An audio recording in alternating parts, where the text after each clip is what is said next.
Bedrooms without a suspended ceiling can still achieve a main light-free design to create that high-end, cozy ambience of a main light-free bedroom.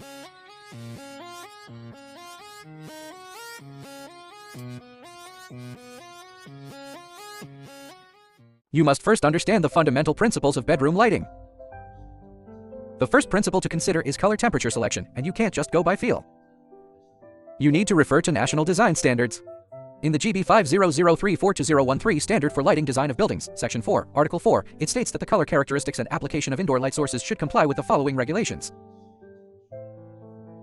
For spaces like living rooms, bedrooms, hospital wards, and bars, the correlated color temperature should be less than 3,300,000. Therefore, the optimal choice for our bedroom lighting is 3,000,000. The 3,000,000 warm light creates a more inviting, comfortable, and cozy atmosphere. Being in such a space feels very comfortable and relaxing. Regarding illuminance, Chapter 5, Section 2 points out that the average illuminance for general activity areas in a bedroom should be 75 lux. The average illuminance for the headboard and reading areas should be greater than 150 lux. In layman's terms, a power density of 2 to 3 watts per square meter is completely sufficient to meet the brightness standard for a bedroom space. Now, let's look at the specifics of selecting luminaires. The bedroom is an area for rest and sleep, so anti-glare is crucial. You should choose luminaires with excellent anti-glare performance and a deep recessed design. Since the average illuminance in a bedroom doesn't need to be very high, it is recommended to use luminaires with a power of 5 to 7 watts, which provides a softer light. The lighting should primarily be functional, supplemented by ambient lighting. Special attention should be paid to task areas such as the dressing table and reading nook, ensuring the illuminance reaches 150 lux per square meter. The selection and placement of luminaires should ensure that our main activity areas are under the cutoff angle. Light that doesn't cause eye strain is the cornerstone of healthy lighting. Finally, let's look at the specifics of luminaire layout. Since there is no suspended ceiling, the ceiling will inevitably lack light troughs, and therefore, strip lights for basic illumination.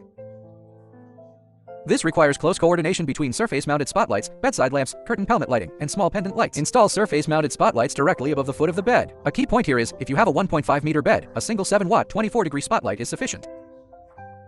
If you have a 1.8 meter bed, a double head fixture with two 7-watt 24-degree spotlights will suffice. Install a pair of spotlights over decorative items, plants, or wall art for accent lighting. Generally, the power and beam angle of accent lighting should not be too high. 5 to 7 watts with a 24-degree beam angle is adequate. If the artwork is relatively large, you can use a 7-watt spotlight with a 36-degree beam angle. The headboard is a functional area. We can use small pendant lights or reading wall sconces for supplemental light. The power of the fixtures here should be kept as low as possible. The color temperature should be consistent with other luminaires in the space. Since there's no suspended ceiling, other areas lack concealed light sources. In this case, the curtain pelmet becomes an excellent choice. It requires no extra cost or structural changes. You just need to pre-wire a circuit during renovation. And the lighting effect is fantastic. Similarly, use a 9-watt per meter, 3,000,000 LED strip.